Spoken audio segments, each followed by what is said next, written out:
Okay, hello and welcome back to part 2 of my labor and delivery story. So if you haven't already, definitely recommend going back and watching that one because we left at a cliffhanger. So in this video, I'm going to just pick up right where we left off.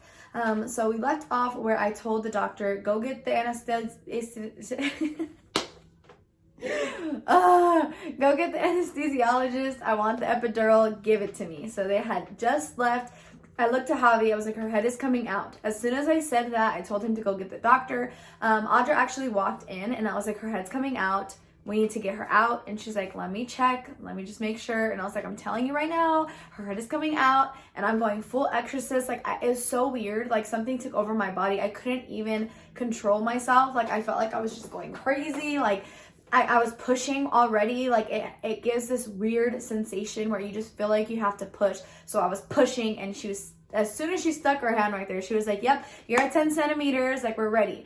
And I think we're all just very surprised because it literally was from 5:30 to 7 something that now all of a sudden I'm having this baby and it's my first time and it's just not normal. So they came in and it started going like super fast. So all of a sudden, just everything started changing. The strobe lights on me, you know, my bed is raising up and I don't even know who's in the room at this point. There's so many people in there. I remember strictly looking at my doctor and he was like perfectly in my view and he was like counting scissors and he was counting. I felt like he was counting so slow. He was like 1, 2, 3 and I'm freaking out and I'm like, maybe you should help, like we can get her out quicker. Like, no, okay. And so long story short, we were out, it's all there. And I remember like I was pushing without trying to push. And I looked at Javi and I was like, I love you so much, but this hurts so bad. And he's like, it's fine. You're going to do great. Everything's good.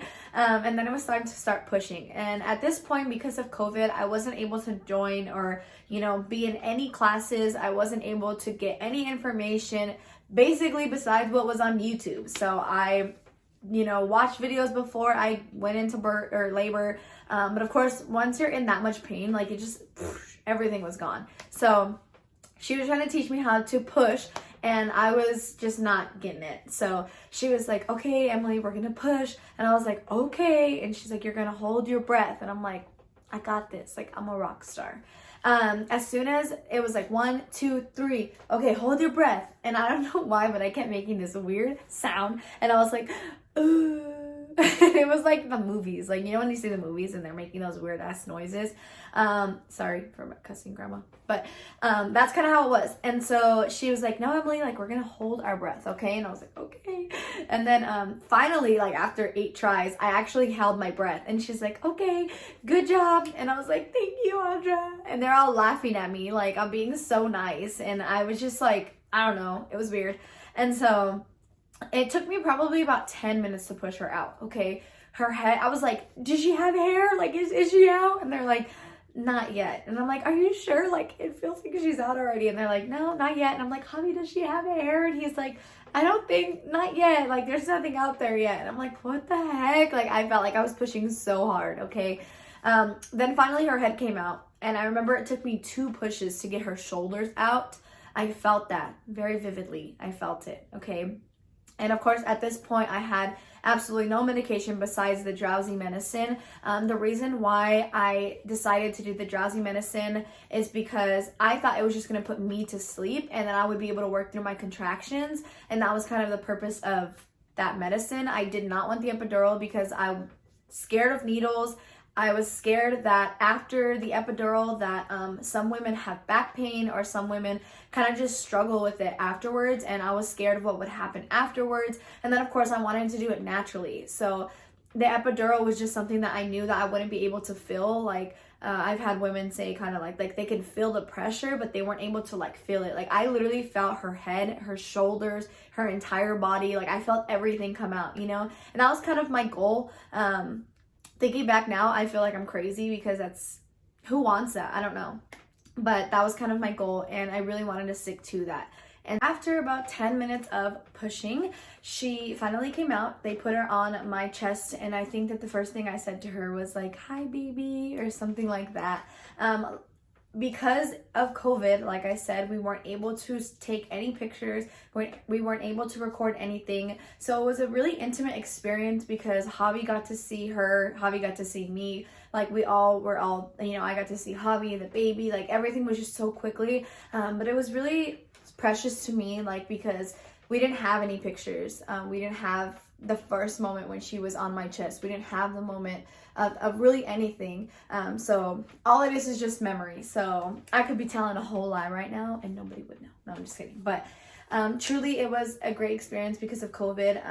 I didn't mention it, but I did not have to wear a mask because everyone else was wearing masks and suits and all of that I personally didn't have to wear one, and neither did Javi. So it was a really great experience because it was kind of like normal. The only difference was that they were wearing a mask, which I feel like they should probably wear a mask. If they don't, I don't know, I've never really seen it. But yeah, so that was the only difference with COVID, was that anytime that they came into the room, they had to wear a mask. But as long as they had masks on, I didn't have to. So that was great that I didn't have to give birth with a mask on. Thank God, because I couldn't even breathe as it was.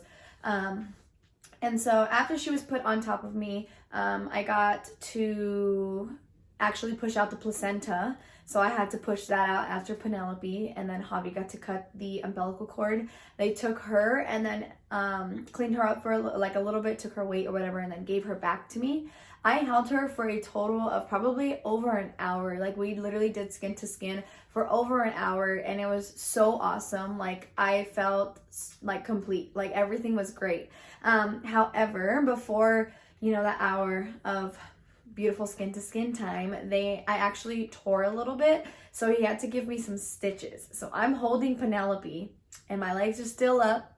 I have no medicine and I can literally feel him stitching down there. Okay, it felt like corn line. Like I literally could feel it like going in and out. I remember vividly him giving me numbing medicine. So I felt the needle go in there and put the numbing medicine, and then after that I felt the stitching.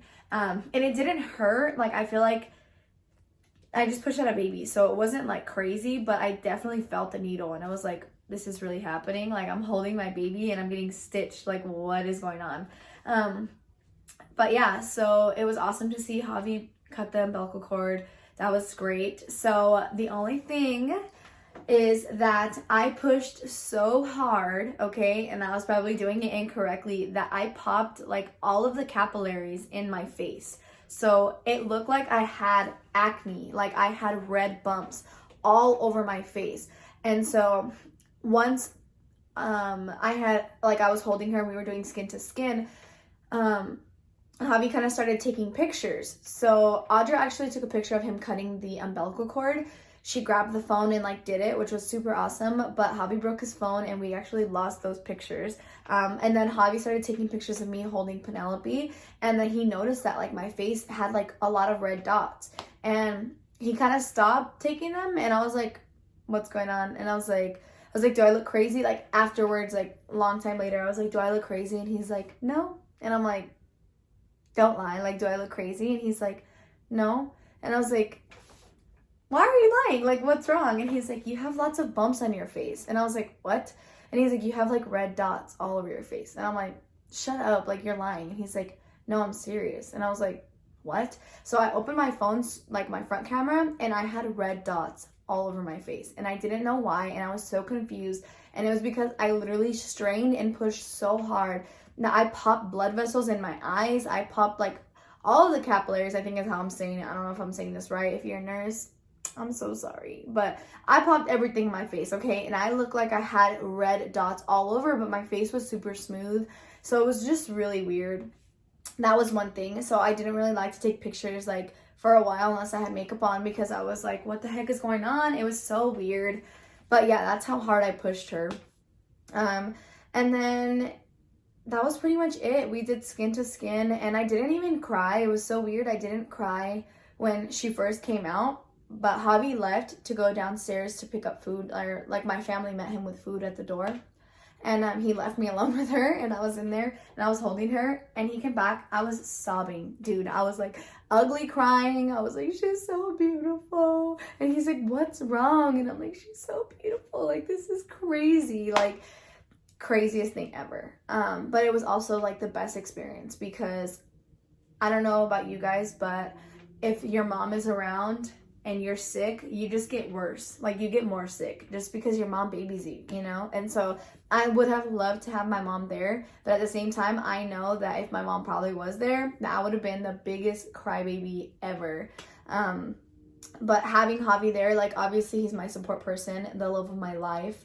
And so I felt like I had to be strong for him, but at the same time, like, I was yelling, you know, like before for the contractions. When I had her, I don't think that I was yelling much. I was just trying my hardest to just get her out of there. Like, get her out. That's all I want. Get her out. And then she did, and she was the most precious thing in the whole world, and I love her. She was 14 pounds.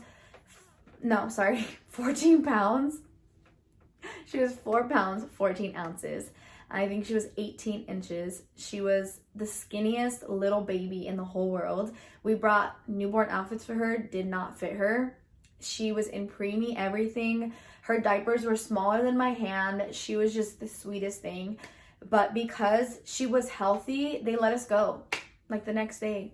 And they took all her tests and she was perfect. She was the perfect little baby. And I'm so blessed that she's here, and thank God for keeping me safe and for guiding us through that, because oh my goodness, it could have been so much worse. So I'm sorry it wasn't like super juicy, but it was definitely an awesome experience. And of course, because it happened during COVID, I didn't have my mom there, his mom wasn't there, and it was crazy. But I'm glad that it was me and Javi, or Javi and I, and just Penelope, because we got to bond as a little family, and it was awesome.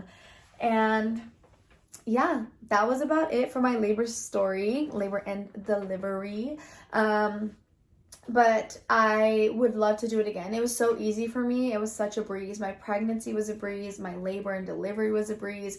So I would love to do it again. However, there's one thing that makes me not want to do it again. And it's kind of part of postpartum, but I'm going to talk about it in the next video, because literally, and I don't know if any other moms can relate, but it was the worst pain. Like, having her was great. Getting the stitches and the needles, all of that, fine. But what happens after, that low-key makes me not want to have another baby. Like, it's that bad. But you'll be able to find out what that is in the next video, so please stay tuned. I hope that you guys enjoyed it. I'm sorry if it wasn't like, I don't know, super juicy or whatever you expected, but it was super great. I went from 5 centimeters to 10 centimeters in literally like an hour and a half as a first time mom. They were all shook. I think they thought that I was being drama and lying about my contractions, and that's why they were going to give me the epidural, because they didn't even check me. Are you even allowed to get epidural at 10 centimeters or 9 centimeters? Like, they didn't care. So that almost happened. But super shout out to my nurse. She's never going to watch this, but that's my girl. She was awesome. And yeah, shout out to all the nurses. But yeah, I hope that you guys enjoyed this, and I will see you for part 3 of postpartum. Thank you guys. Bye.